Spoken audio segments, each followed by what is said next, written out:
मालदीव को अपने मंत्रियों की बदतमीजी भारी पड़ने वाली है। भारतीयों के बाइकॉट मालदीव आह्वान से पर्यटन पर आधारित अर्थव्यवस्था वाले द्वीप देश की सांसें उखड़ने लगी है।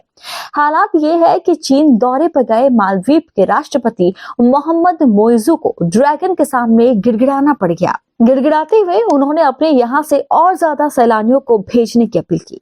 बाइकॉट की अपील की ताप मालदीव तक अभी से महसूस होने लगी है। उसे हॉलिडे पैकेज सस्ते करने पड़ रहे हैं, फिर भी कोई पूछ नहीं रहा है। ट्रैवल एजेंट्स के पास मालदीव में छुट्टियां मनाने के लिए आने वाली इंक्वायरी कॉल्स में जबरदस्त गिरावट आई है। कई भारतीय जो पहले ही हॉलिडे पैकेज खरीद चुके थे वो उसे कैंसिल कराने लगे हैं। आलम यह है कि जनवरी में कई लंबे वीकेंड है, इसके बावजूद मालदीव के हॉलिडे पैकेज की कीमत में गिरावट आई है। टूरिज्म मालदीव की अर्थव्यवस्था की रीढ़ है और इस द्वीप देश में सबसे ज्यादा सैलानी अगर किसी एक देश से आते हैं तो वो है भारत।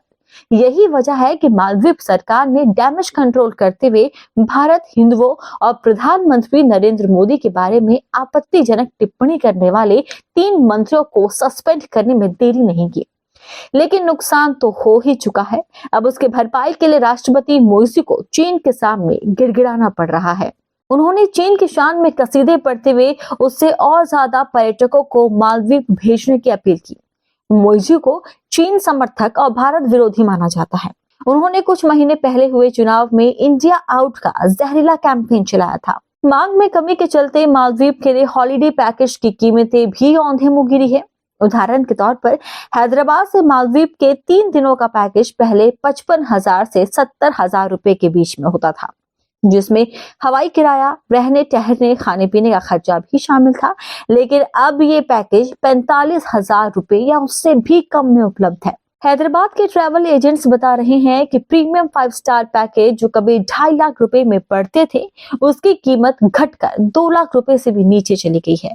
इतना ही नहीं, ये कीमत आगे और भी ज्यादा लुढ़क सकती है। हैदराबाद से माले के लिए 1 वे फ्लाइट टिकट के 12,000 से 15,000 रुपए लग रहे हैं, जो पहले औसतन 20,000 रुपए थे। वैसे पहले से बुक हो चुके हॉलिडे पैकेज का बड़े पैमाने पर कैंसिलेशन नहीं हो रहा। Travel agents federation of India के चेयरमैन अब्दुल माजिद फहीम बताते हैं, अभी तक एक भी कैंसिलेशन नहीं हुआ है। इसका संभावित कारण बताते हुए वो कहते हैं, इसकी वजह ये है कि लोगों ने एडवांस में टिकट बुक करा दिए थे और अब आखिरी क्षणों में अगर वो कैंसिल कराते हैं तो उन्हें भारी भरकम कैंसिलेशन फीस चुकानी पड़ेगी और रिफंड के नाम पर उन्हें लगभग कुछ भी नहीं मिलेगा।